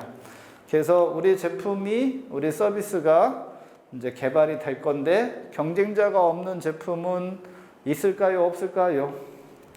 네, 그냥 없다고 보시면 맞아요. 경쟁자가 없는 제품은 그냥 없다라고 생각하시는 게 맞아요. 그러니까 경쟁자가 뭐 직접 경쟁자든 아니면은 뭐 유사 경쟁자든 직간접적인 경쟁자는 늘 있다라고 보시면 돼요. 그러면 경쟁자에 대한 얘기도 사실은 사업계획서에 잘 녹아있는 게 중요한 거죠. 그리고 평가위원들도 사실은 평가위원들이 막 한번 발표하신 분들은 기억나실 거예요. 내 얘기는 잘 안 듣고 막 스마트폰 보고 있어요. 혹시 뭐 그런 거 보셨나요? 막 스마트폰 보고 있어요. 그래서 저 평가위원은 왜 스마트폰 보고 있어요? 내 얘기 좀 잘 듣지. 이렇게 생각할 수가 있는데 평가위원들이 이제 발표를 들으면서 하는 것 중에 하나가 사실은 이제 경쟁사 분석을 하는 거예요. 스마트폰으로. 그런 거를 키워드를 검색을 해가지고 똑같은 제품이나 비슷한 제품이 있는지, 그 다음에 제품화가 안 돼 있으면 특허 같은 게 있는지를 들으면서 이제 검색을 좀 하는 거거든요. 그러면서 그 자리에서 사실은 경쟁자의 제품을 찾아내는 경우도 있고요. 그 다음에 경쟁자 제품을 잠깐의 서치를 못 찾으면 특허 검색 같은 거 하면 관련 특허들이 또 금방 검색이 되니까 그걸 가지고 이제 찾아내는 경우가 좀 있습니다. 그래서 사업계획서에서 분명히 경쟁자 분석에 대한 내용이 들어가야 되는데 그런 부분이 이제 두리뭉실하게 이렇게 넘어가는 그런 사업계획서면 구체성이 좀 떨어진다고 보는 거죠. 그죠? 그리고 3C의 C 하나가 우리 기업을, 나의 역량을 판단하는 거거든요. 그래서 3C 분석을 한번 잘 공부를 하셔가지고 작성을 해주시면 되고요. 그 다음에 이제 스왑 분석, 좀 일반적이라고 얘기했잖아요. 우리의 강점과 약점, 기회와 위험 요인이 뭔가를 그런 걸 이제 찾아내는 그런 분석 기법이다 이렇게 생각하시면 될 것 같아요. 그래서 이 수학 분석도 사실은 이제 많이 하게 되는 분석 방법이다 이렇게 보시면 될 것 같아요. 그래서 여기 내용을 제가 조금 넣어놨으니까 한번 보시고 영상을 보시는 분들도 이렇게 잠깐 스톱을 시켜가지고 내용을 좀 보시면 될 것 같습니다. 자, 그리고 우리가 사업계획서를 작성할 때 이제 팁이라고 하면 팁인 거죠. 그래서 그 팁들을 몇 가지를 한번 말씀을 드려볼게요. 자, 첫 번째가 이제 양식을 주는 경우가 되게 많죠. 혹시 우리 소셜벤처 양식들 보셨죠? 네, 사업계획서 써보시고 뭐 지원을 하실 때, 그 양식을 거의 다 이제 기관이나 이런 데서는 제공을 합니다. 그 양식대로 쓰는 게 맞는 거죠. 그 평가를 가보면 비슷한 엉뚱한 양식을 써오는 경우도 진짜 있어요. 그런 일이 없겠지만. 그러니까 이런 거죠. 다른 데 지원 사업을 넣었다가 그 지원 사업을 가지고 그대로 이쪽으로 또 넣을 때 그런 양식도 제대로 변경을 시키지 않고 넣는 경우도 좀 왕왕 있더라고요. 그러니까 어때요? 양식이 잘못되면 기본적으로 평가할 이유가 없는 거예요. 그 양식대로 들어왔기 때문에 평가를 하는 거니까 제시된 양식을 정확하게 충실하게 지켜야 돼요. 그 양식에 대해서 설명을 밑에 다 해놨단 말이에요. 이따가 보여드리겠지만 설명을 다 해놨는데 그 설명을 내가 잘 이해를 못하겠다. 그러면 이제 이 7번으로 가야 돼요. 주관기관의 담당자한테 자꾸 물어보셔야 돼요. 지금 내가 쓰려고 하는데 이 쓰는 부분이 이게 맞냐? 내가 하는 의도가 이게 맞냐? 그죠? 그래서 이 주관기관에 대해서 주관기관의 담당자에게 사업계획서의 이 양식에 대해 정확하게 물어보시고 작성 의도를 잘 파악하셔가지고 작성하시는 게 일단 되게 중요하겠다라는 생각이 들고요. 자, 사업계획서는 기본적으로 보기 좋아야지 읽기도 좋아요. 그죠? 그래서 여기에 이제 폰트나 줄 간격, 사업계획서마다 그걸 정해져 있는 사업계획서들도 많거든요. 근데 정해져 있지 않거나 아니면 정해져 있어도 내가 표현할 수 있는 범위가 있어요. 그 범위 안에서 이런 글자 폰트나 줄 간격이나 문서 편집 같은 거를 잘 보셔야 돼요. 그 내용은 좋은데 막 편집 상태가 너무 안 좋아가지고 읽기가 좀 어렵거나 아니면 그 내용을 충분히 설명할 수 없는 사업계획서를 작성하신 경우에는 너무 안타까워요. 아이디어는 좋은 것 같은데, 그죠?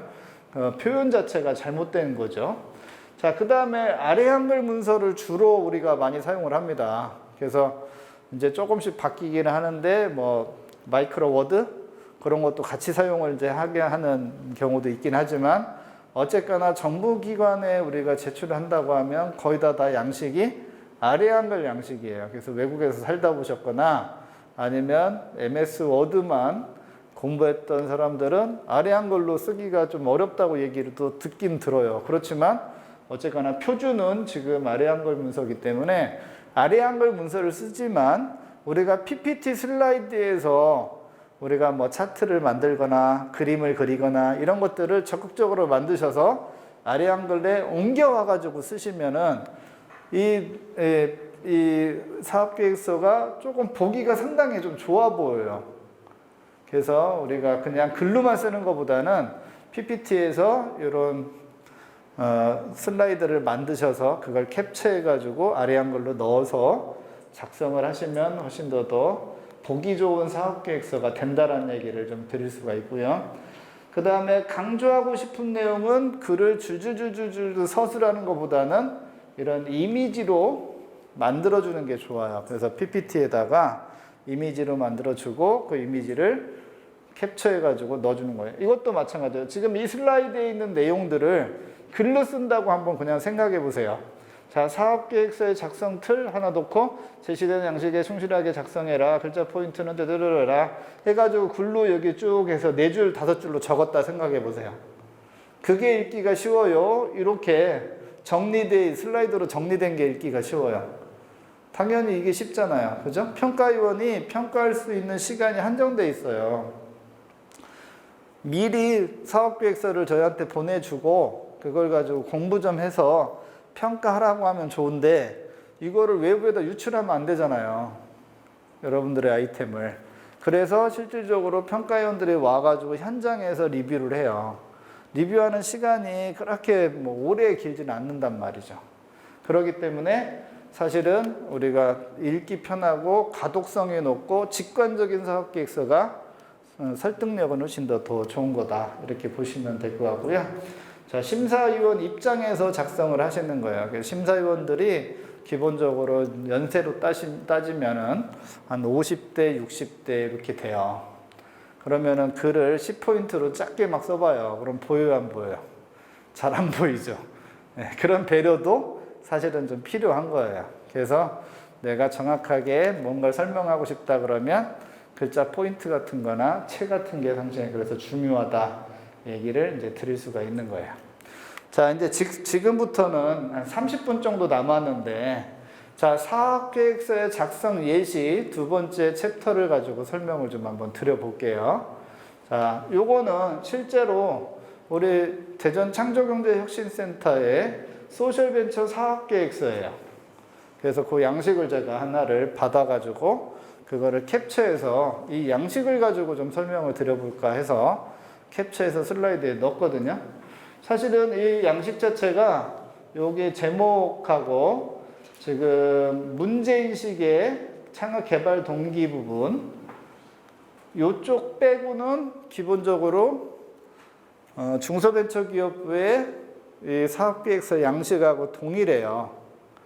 네, 그래서 제가 강의를 할 때 미리 요거를 캡처해가지고 이렇게 정리를 했는데 제가 정리를 해서 보니까 이거 글씨체가 조금 틀리죠? 이런 것들은 이미 기존의 중소벤처기업부의 그런 양식하고 동일하더라. 그래서 체가 틀리더라도 그냥 제가 넣은 거예요.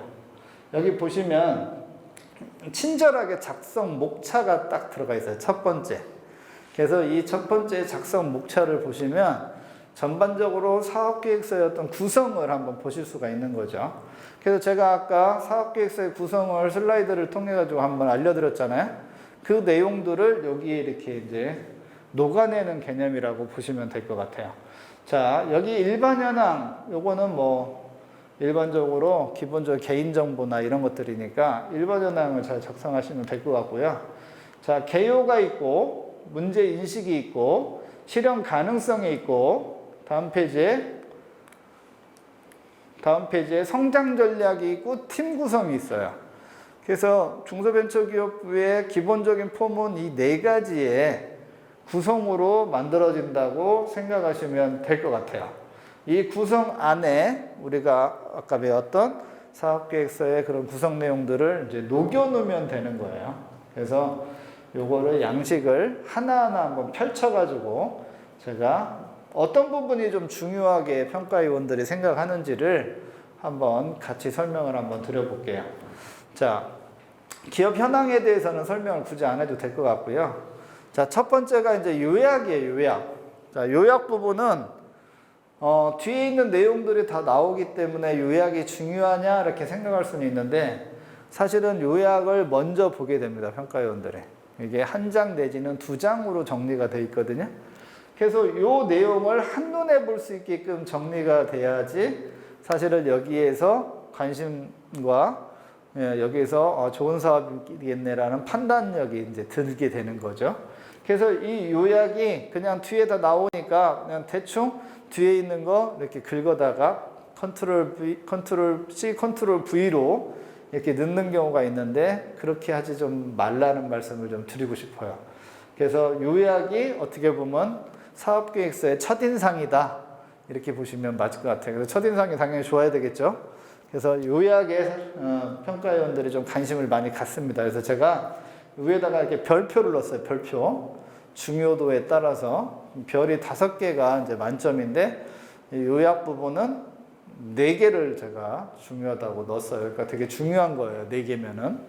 그래서 요약 부분을 넣는데 우리 사업계획서는 친절하게 여기 이렇게 파란 글씨로 여기에 들어갈 내용들을 친절하게 이렇게 가이드를 해주고 있어요. 그러니까 사업계획서 보면 이 가이드를 잘 보시면은 안에 들어갈 때 세부 목차들이 나오는 거예요. 자, 이 사업계획서 보면 세부 목차가 그렇게 디테일하게 안 나와 있어요. 그래서 이 세부 목차를 어떻게 잡아야 되나 고민하지 마시고 여기에 사업계획서 작성 가이드를 보시면 그 내용들이 좀 잘 나와 있다 이렇게 보시면 될 것 같아요. 자, 요약은 제가 4개 중요하다고 생각은 이제 들지만 여기 각각의 설명을 어차피 뒤에서 하기 때문에 요약 부분은 설명을 이제 넘어가는데 여기 이미지가 이제 중요해요. 이미지. 여기 이미지가 2컷 내지는 이제 4컷을 넣게 돼 있잖아요. 그죠? 그래서 예전에는 2컷 정도 넣었는데 컷이 없는 경우도 있고 그냥 아예 한 공간만 만들어 놨었는데 양식에는 이렇게 4개 컷으로 이제 들어가게 됐어요. 그러니까 4개 컷에 우리가 다 맞추려고는 하지 마세요. 4개 컷을 다 넣다 보면 한 컷이 너무 작아져요. 그러면 잘 보인다, 안 보인다? 잘 안 보이는 거죠. 그죠? 그래서 차라리 앞에서 설명한 요약 부분이 너무 길어질 것 같아요. 막 3장, 4장 넘어가면 요약이 아니잖아요. 그죠? 그래서 2장 안쪽으로 가는데 이미지 컷에 나올 부분이 좀 적다 그러면 요거를 하나로 털어가지고 한 컷이나 아니면 2컷으로 정리를 하는 것도 방법 중에 하나예요. 그래서 양식이 4컷으로 되어 있다고 해서 4컷으로 꼭 맞추려고 하다 보면 이미지가 너무 작아진다. 그래서 가독성이 떨어진다. 이렇게 말씀을 좀 드릴 수가 있겠습니다. 자, 이제 4가지의 구성 요소를 하나씩 좀 볼게요. 첫 번째가 문제인식이에요. 자, 문제인식. 문제인식은 첫 번째 들어가 있어서 되게 중요하긴 한데, 평가위원들은 조금 요거를 스킵해서 보는 경향이 있어요. 그래서 별을 한 3개 정도 드렸어요. 3개. 자, 여기는 이제 개발 동기죠. 내가 이 아이템을 왜 만들었나? 개발 동기예요. 근데 이 문제인식에 우리가 소셜 미션 부분도 사실은 포함이 돼요. 그러니까 우리가 사회적 기업에 대한 이런 사업계획서, 사회적 경제에 대한 사업계획서는 사실은 이 문제인식 부분이 상당히 클 수가 있어요. 중요도가.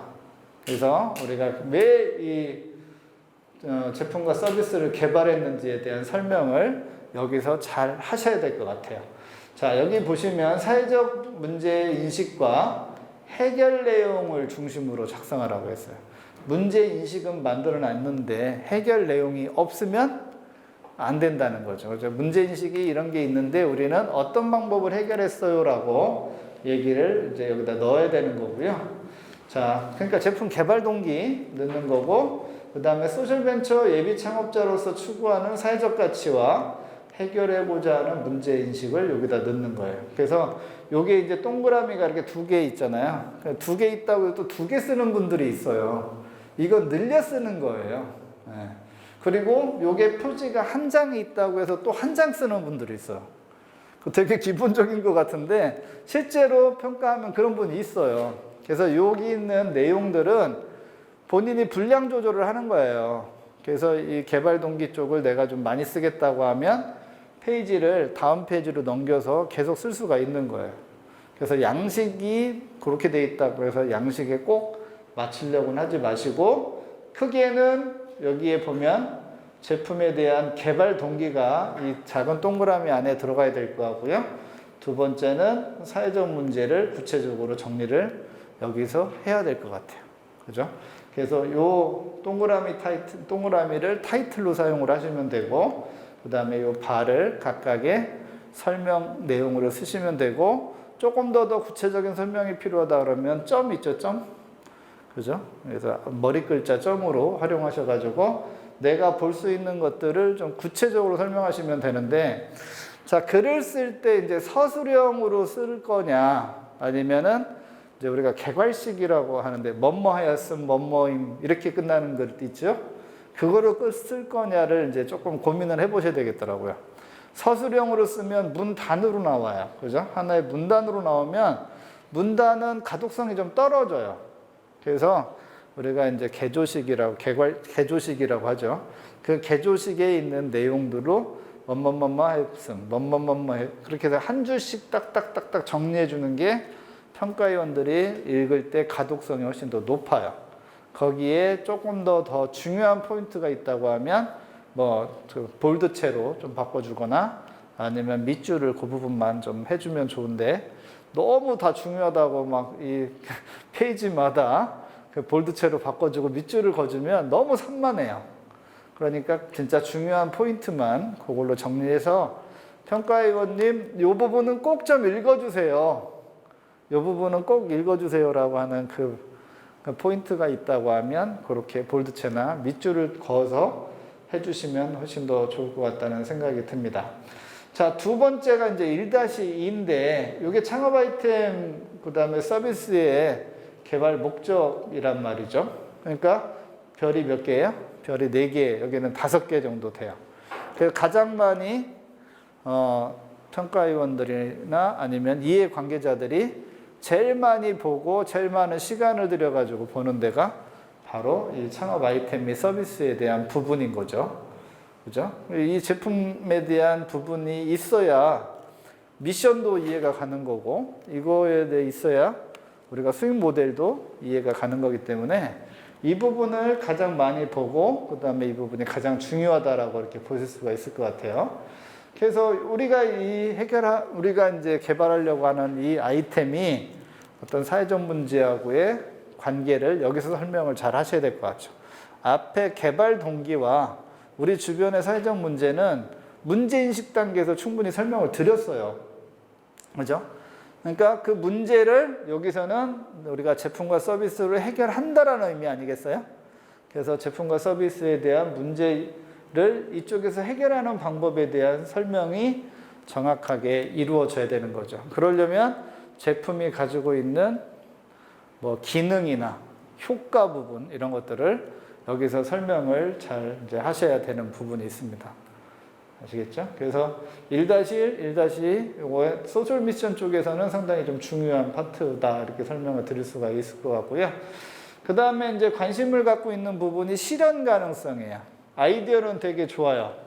아이디어는 되게 좋은데 실제로 저걸 저 팀에서 할 수가 있을까라고 갸우뚱할 만한 아이템들이 많아요. 그죠? 저거는 안 될 것 같은데. 그러니까 실현 가능하냐가 중요한 거죠. 그러니까 아이디어도 좋은데 실제로 실현 가능하다는 근거를 이 사업계획서에서 녹아내주면 우리가 좋은 사업계획서가 되는 거죠. 별표가 몇 개예요? 그래서 별표가 5개, 별이 5개, 별이 5개. 그러니까 되게 중요한 거죠. 자, 구체적으로 여기에는 비즈니스 모델이 들어가 있어야 돼요. 우리가 이런 사회적 가치를 해결할 수 있는 비즈니스 모델이 어떤 건가가 되게 구체적으로 들어가 있어야 돼요. 그래서 여기 양식에는 너무 아쉽게 이렇게 딸랑돼 있어요. 이렇게 딸랑. 그러니까 요거를 장수를 여러분들이 한정돼 있는 한도 내에서 여기서 장수를 늘려 쓰셔야 돼요. 그죠? 그래서 보통 이제 그 사업계획서를 제출을 받을 때 너무 많은 분량을 제출은 또 안 받거든요. 보통 뭐 10페이지, 12페이지 이내에서 작성하시오. 8페이지 이내에서 작성하시오 해서 처음에 작성 가이드를 보시면 페이지 수하고 폰트하고 그 다음에 글자 크기 이런 것들이 처음에 제시가 되는 경우가 많아요. 그러니까 12페이지라고 하면 그 12페이지 안에서 사용을 하실 때 이 부분은 상당히 조금 많이 페이지를 할애해 가지고 쓰시라는 말씀을 드리고 싶고요. 자, 여기서 보시면은 자, 구현하고자 하는 제품의 서비스의 그런 목적, 그 다음에 시장 규모 여기 나오죠. 국내 시장 상황. 그래서 아까 제가 구성 요소에서 시장 상황 규모를 얘기를 드렸잖아요. 그래서 이런 어떤 시장 규모나 그 다음에 환경 분석을 통해 가지고 얻은 데이터들이 여기에 이제 들어가면 되게 좋을 것 같고요. 구체적으로 우리 제품과 서비스를 구현해내기 위한 방법들이 여기에 이제 들어가요. 그래서 기본적으로 이 제품과 서비스에 대한 구현, 지금 어디까지 와 있나. 그래서 뭐 시제품을 만들었다 그러면 시제품 만든 사진만 뜩 넣는 게 아니라 만든 과정들 있잖아요. 과정들을 좀 정리해서 넣으실 필요가 있고, 내가 그 시제품 만드는 그 과정의 노력들을 어떻게 했는지를 약간 히스토리를 만드시는 게 되게 좋을 것 같아요. 그래서 우리가 누구를 지금 만나서 미팅을 하든 아니면 누구를 가서 제품을 설명을 하든 그런 것들을 조금 증빙 사진 같은 거를 좀 많이 남겨 놓으시면 사업계획서를 쓰실 때 내가 1차 상담은 이렇게 했고 2차 상담은 누구랑 뭘로 했고 해서 지금 이 시제품이 나와 있다라는 거를 이 히스토리를 만들어 근거를 제시를 해주면 이 창업자가 그냥 단순하게 아이디어가 있어서 온 게 아니라 이런 노력 끝에 이게 아이디어가 개발됐고 이 노력을 지원을 하더라도 지속적으로 이렇게 잘하겠다라는 그런 신뢰가 생기겠죠. 그죠? 그렇기 때문에 우리가 이 실현 가능성에서 구체적인 자료와 구체적인 나의 노력을 제시를 좀 하시면 좋겠다는 생각이 들고요. 그 다음에 이제 제품 같은 경우에는 뭐 제작 기간이나 그 다음에 제작 프로세서 같은 게 되게 중요할 수 있어요. 그래서 여기 사업 추진 일정이 나와 있잖아요. 그러니까 예시가 이렇게 들어가 있는데 이런 사업 추진 일정을 이제 면밀히 검토를 해요. 면밀히 검토했을 때, 자, 평가위원들이 또 검토하는 것 중에 하나는 지원 사업의 특징은 기간이 정해져 있어요. 그래서 지원 사업을 받을 때 보면 몇 월 며칠, 그러니까 계약일로부터 뭐 언제까지 이 사업이 운영되고 있다라는 게 나오거든요. 그러면 이 사업계획서의 추진 일정은 사업계획서에 내가 하고자 하는 목표가 이 추진 일정 안에 들어가 있는데 기한을 언제까지 그 목표를 정해야 되는 거예요? 바로 지원 사업의 지원 기간 안에 내 목표가 이룰 수 있게끔 일정이 짜져야 돼요. 그러니까 그냥 일정에 맞추라는 의미가 아니고 실질적으로 내가 이 사업을 받아서 진행을 할 때 이 일정에 맞춰서 내가 할 수 있나 없나를 검토를 해야 되는 거거든요. 그래서 이 일정을 정확하게 좀 세부적으로 넣어주시면은 평가할 때 요 일정에 가능하구나라고 이렇게 볼 수가 있는 거죠. 그래서 평가위원들이 대부분 이제 하는 질문 중에 하나가 이제 과업이 너무 많아. 과업이 너무 많으면 이제 우리가 사업 기간 안에 이걸 할 수 있느냐라는 질문을 물어봐요. 그럼 네, 할 수 있습니다. 이렇게 하면은 되게 근거가 좀 부족하잖아요. 그죠?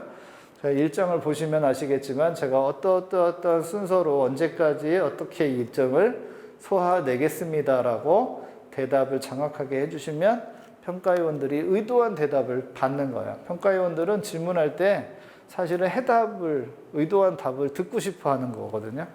그래서 여기 일정 안에 그런 구체적인 내용이 좀 들어갈 수 있게끔 정리를 하시면 이런 소요 기간이나 제작 방법, 프로세서, 추진 일정들이 한꺼번에 이제 들어간다고 보시면 되고 이 일정을 먼저 넣어놓고 밑에다가 설명을 해도 돼요. 이 각각 일정에 대해서 추진 내용을 설명을 해주시면 먼저 일정을 보여주고 그 일정에 맞춰서 내가 무슨 일을 한다라는 게 정리가 되니까 역순으로 그렇게 사업계획서를 쓰셔도 돼요. 대부분의 사업계획서는 안에 있는 내용을 다 채우고 그 다음에 일정을 맨 마지막에 한 장 내지는 반장으로 하나 딱 그냥 넣어놓거든요. 그러니까 반대로 조금 머리를 조금 이렇게 생각을 유연성 있게 생각해 보시면 차라리 일정을 먼저 놓고 일정 중심으로 과업 내용을 정리를 해보시면 이런 실현 가능성을 설득하기가 훨씬 좋지 않겠나 생각도 또 듭니다. 자, 그 다음에 이제 창업 아이템의 시장 분석 및 경쟁력 확보 방안이에요. 이 창업 아이템의 시장 분석을 아까 해야 된다 그랬잖아요. 그래서 시장 규모, 그 다음에 경쟁사, 그 다음에 우리의 어떤 장점, 그 세 가지를 여기다가 넣으시면 돼요. 그래서 아까 그게 이제 3C 부분이었는데 그 3C 분석에서 분석한 내용이 여기에 녹아내면 되게 좋겠다는 생각이 들어요. 기본적으로 경쟁사들에 대한 분석이 좀 상당히 또 미흡하더라고요. 근데 아까 얘기한 대로 평가위원들은 거의 스마트폰으로 이렇게 보고서 금방 찾아내는데 이거를 수개월 동안 고민한 창업자가 경쟁사가 없다고 하면 어떻게 해야 돼요? 힘든 거죠. 그죠? 그래서 그 경쟁사의 어떤 범위를 조금 더 넓혀가지고 직접 경쟁자 말고 유사 경쟁자까지 포함되거나 아니면 잠재적 경쟁자까지 포함시켜서 설명을 해서 경쟁자들에 대한 분석을 설명을 해서 넣으시면 될 것 같다는 생각이 좀 들고요. 그 다음에 이 창업 아이템에 대한 경쟁력 확보 방안이 바로 이 창업 아이템의 강점 쪽에 포커스를 맞춰 설명을 하시면 될 것 같아요. 이거는 기존 제품하고의 어떤 비교점을 봤을 때 우리는 강점을 가지고 있다. 이 강점을 실현하기 위해서 우리는 어떠한 기술을 가지고 있고 그 기술을 통해 가지고 이 제품을 구체적으로 구현시키겠다라고 스토리가 여기서도 나와줘야 되는 거죠. 그죠? 그러니까 경쟁사 분석이 그래서 중요한 게 우리 제품이 좋아요. 우리 제품은 차별성이 있어요. 라고 이렇게 설명할 게 아니라 기존의 경쟁사하고 비교했을 때의 차별성이고 비교했을 때의 경쟁력인 거예요. 그죠? 그래서 경쟁사하고 항상 비교를 해서 비교 경쟁 우위를 확보할 수 있는 방안을 여기다가 이제 넣을 수가 있는 거죠. 포커스는 이런 거예요. 자, 기능의 우위를 가지고 있다. 그럼 당연히 제품에 대한 기능을 설명을 차별점을 줘야 되고요. 효용이나 디자인, 스타일 여기 제시하는 것들에 어떤 차별점이 있다 그러면 그거에 대한 설명을 추가적으로 할 수가 있는 거죠. 그래서 경쟁사 대비 우위 요소를 정확하게 설명을 할 부분이 바로 여기입니다. 그래서 여기가 되게 중요한 거예요. 그래서 아까 1번, 2번 통틀어서 두 번째 실현 가능성에서는 별표를 5개를 드린 이유가 여기에 있는 거예요. 그죠? 그래서 경쟁사가 없는 게 정상이 아닌 거예요. 경쟁사는 있는 게 정상이라고 생각하시면 돼요. 대신에 그 경쟁사 대비 우리 제품이 얼마나 더 차별점을 가지고 있느냐 이게 더 중요하다고 보시면 될 것 같고요. 그 다음에 여기에는 내수시장 확보 방안이라고 넣었고요. 그 다음에 내수시장 진출 실적이라고 이렇게 넣었어요. 근데 이게 이제 예비 창업자들과 초기 창업자, 그 다음에 뭐 7년 이내 사업자들 다 마찬가지로 양식이 비슷해요. 그렇기 때문에 예비 창업자들한테 내수시장 진출 실적이라고 이렇게 적게 되면 사실은 이게 할 게 별로 없어요. 그러니까 여기에 뭐 어쩔 수 없이 해당 사항 없음이라고 이렇게 써야 되는데 이제 우리 대표님처럼 초기 창업자일 경우에는 이런 실적들이 이제 나올 수가 있죠. 그래서 실적 정리를 최근 거부터 밑으로 가면서 이제 과거 거로 이렇게 정리를 해주시면 최근 게 위에 올라오고 이제 과거 게 밑으로 내려가게끔 해도 되고 금액 대비로 해도 돼요. 금액이 제일 높은 거를 위로 놓으시고 그 다음에 금액이 낮은 순서대로 이렇게 내려가시면 눈에 제일 잘 띄는 실적을 제일 위에다 올려놓는 거니까 그렇게 정리를 좀 하시면 될 것 같고 이 부분이 사실은 이제 우리가 마케팅에서 고민하는 부분들이 여기에 들어오는 거예요. 기본적으로 아까 고객에 대한 내용이 여기에 녹아나 있어야 된다고 말씀드렸죠. 고객. 그래서 나의 주 타겟에 대한 부분이 여기에 들어가야 돼요. 타겟에 대한 설명을 정확하게 대부분 할 수가 없거든요. 근데 우리 고객은 어떤 특징을 가지고 있는지를 여기서 기술해 내야 돼요. 그래야지 특정 소비자층을 고객으로 타겟팅했다라는 게 설득이 돼야지 일반적인 고객들이 그냥 누구나 다 우리 제품을 쓴다라고 설명이 되면 평가위원들은 분명히 좋은 점수를 주지 않으실 것 같은 생각이 들거든요. 그래서 우리가 소비자층, 타겟층에 대한 설명을 드릴 거고요. 그 다음에 그 타겟에게 우리 제품을 알릴 수 있는 이런 홍보 방법, 광고 방법 이런 것들이 그쪽에 같이 있어야 되고요.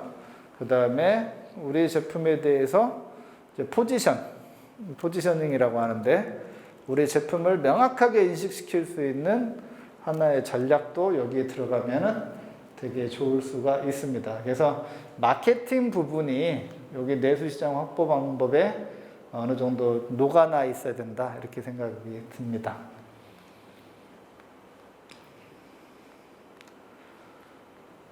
자, 그 다음에 해외 시중 진출 방법에 대해서 이제 넣었는데 뭐 예비 창업 내지는 초기 창업자들이 해외 시장을 진출할 수 있는 아이템이 당연히 조금 진출할 수 있는 역량이 부족하겠죠.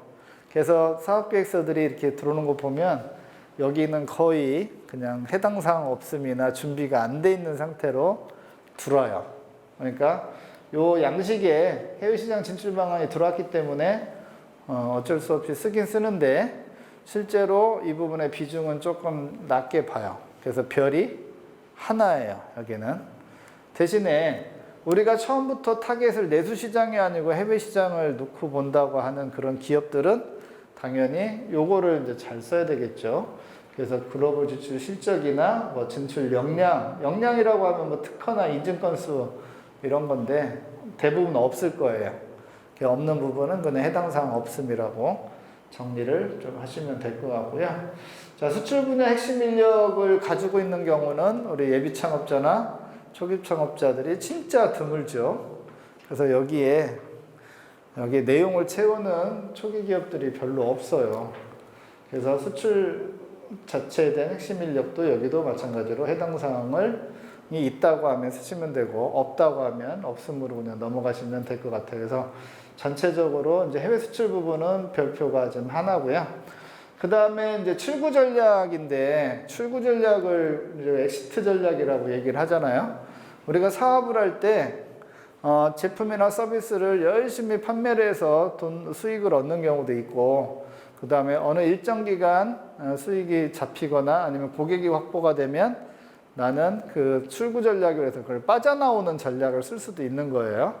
그래서 내가 하고 있는 비즈니스 모델을 M&A를 시키거나 아니면은 뭐 기술만 팔던가 여러 가지 방법들은 있어요. 근데 그 방법들을 이 출구 전략에서는 되게 구체적으로 이렇게 넣어놨죠. 그래서 투자 유치는 엔젤 투자, 그 다음에 벤처 캐피탈, 클라우드 펀딩. 요거는 쓸데기가 좀 많이 있어요. 그리고 여기는 사실은 좀 많이 써야 되고. 그냥 투자 유치를 쓰는 게 아니라 우리가 이제 소요자금하고 같이 맞물려가지고 써야 되거든요. 그러니까 여기에는 소요자금 얘기가 좀 없지요. 그냥 투자 유치만 있잖아요. 그래서 우리가 소요자금이 얼마 정도 필요한데 그 소요자금에 대한 유치 방법을 이 투자로 선택을 했으면 이 투자에 대한 부분도 이제 어느 정도 기술이 돼야 되겠죠.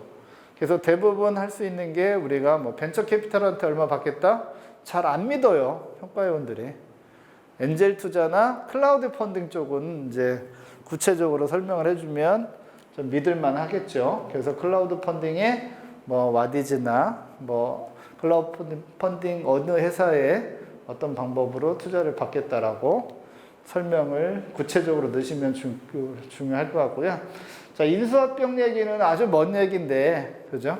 이제 예비 창업자, 초기 창업자인데, 인수합병 얘기는 멀잖아요. 근데 인수합병에 대한 친구 전략을 가지고 있는 팀도 있긴 있어요. 그러면 내가 어느 회사에 인수합병을 할 수 있게끔 내가 그 회사에다가 정보를 주고 협상을 하겠다. 언제까지 기간을 정리를 하시면 뭐 간단하게는 들어갈 수가 있는데 대부분 이것도 많이 못 씁니다.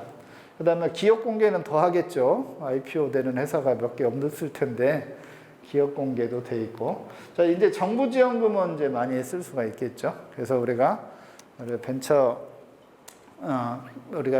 기업들에 대한 정부 지원금, 또 우리가 이제 사회적 경제에 관련된 정부 지원금, 이런 것들에 대한 지원금을 미리 조금 공부를 해 놓으시면 여기까지 쓸 수가 있습니다. 그러니까 전반적으로 요 수출 분야, 여기 해외 시장 진출하고 그 다음에 엑시트 전략 쪽은 이제 비중이 사실은 아주 적다라고 보시면 될 것 같아요. 자, 그리고 마지막으로 이제 고용 계획 같은 게 있는데, 자, 정부에서는 사실은 벤처 창업, 우리 같이 이렇게 소셜 벤처 창업에 지원을 많이 하는 이유 중에 하나가 이것도 사회 문제죠. 바로 고용에 대한 문제예요. 그래서 우리가 일반적으로 이제 직업 자체가 다변화되고, 그 다음에 사람이 하는 일이 점점 줄어들기 때문에 고용에 대한 문제들은 상당히 큰 사회적 문제죠. 정부에서도 해결을 할 게 방법이 그렇게 많지가 않아요. 그렇기 때문에 이런 창업 지원을 열심히 해서 스스로가 본인을 고용할 수 있는 이런 창업 기업을 육성을 시키는 거거든요. 그렇다고 하면 본인 스스로 고용이 된 것도 좋은데 거기에 누구까지 또 고용을 시킨다고 하면 정부가 지원을 하는 그런 가장 큰 목적 중에 하나가 바로 이 고용인데 그 고용에 대한 문제가 어느 정도 해결될 것 같아요. 그래서 이 고용 계획을 여기다 정리를 좀 하시는데 사업 계획을 위해서 그냥 쓰는 경우가 있고 실제로 고용을 하려고 해서 쓰는 경우가 있겠죠. 근데 이제 처음에 선정될 때 사업 계획서는 이 고용을 가지고 선정을 많이 이렇게 진짜 고용을 할 거냐를 생각을 많이 하게 돼요. 그래서 여기 고용을 안 할 건데 막 고용을 막 한다고 여기다 명수를 써놓으면 나중에 선정되고 나서 이 선정을 고용 때문에 점수를 많이 받은 경우도 있거든요.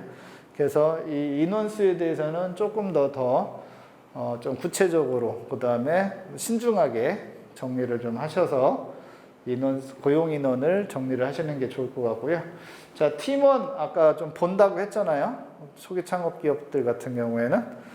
그래서 팀원의 역량들이 사실은 뭐 여기 경력이나 학력만 가지고 볼 수는 없지만 팀원의 역량을 보는 게 뭐 경력과 학력으로 볼 수밖에 없어요. 그래서 주로 하고 있는 업무, 그 다음에 해야 될 업무하고 경력이 이렇게 매칭이 된다고 하면 사실은 이제 좋은 팀이 될 수가 있는 거거든요. 그리고 여기에 이런 고용 일자리 창출 계획에서 쓸 수 있는 한도가 있다고 하면 이런 경력 부분은 뒤에다가 첨부 파일로 증빙을 붙여도 돼요.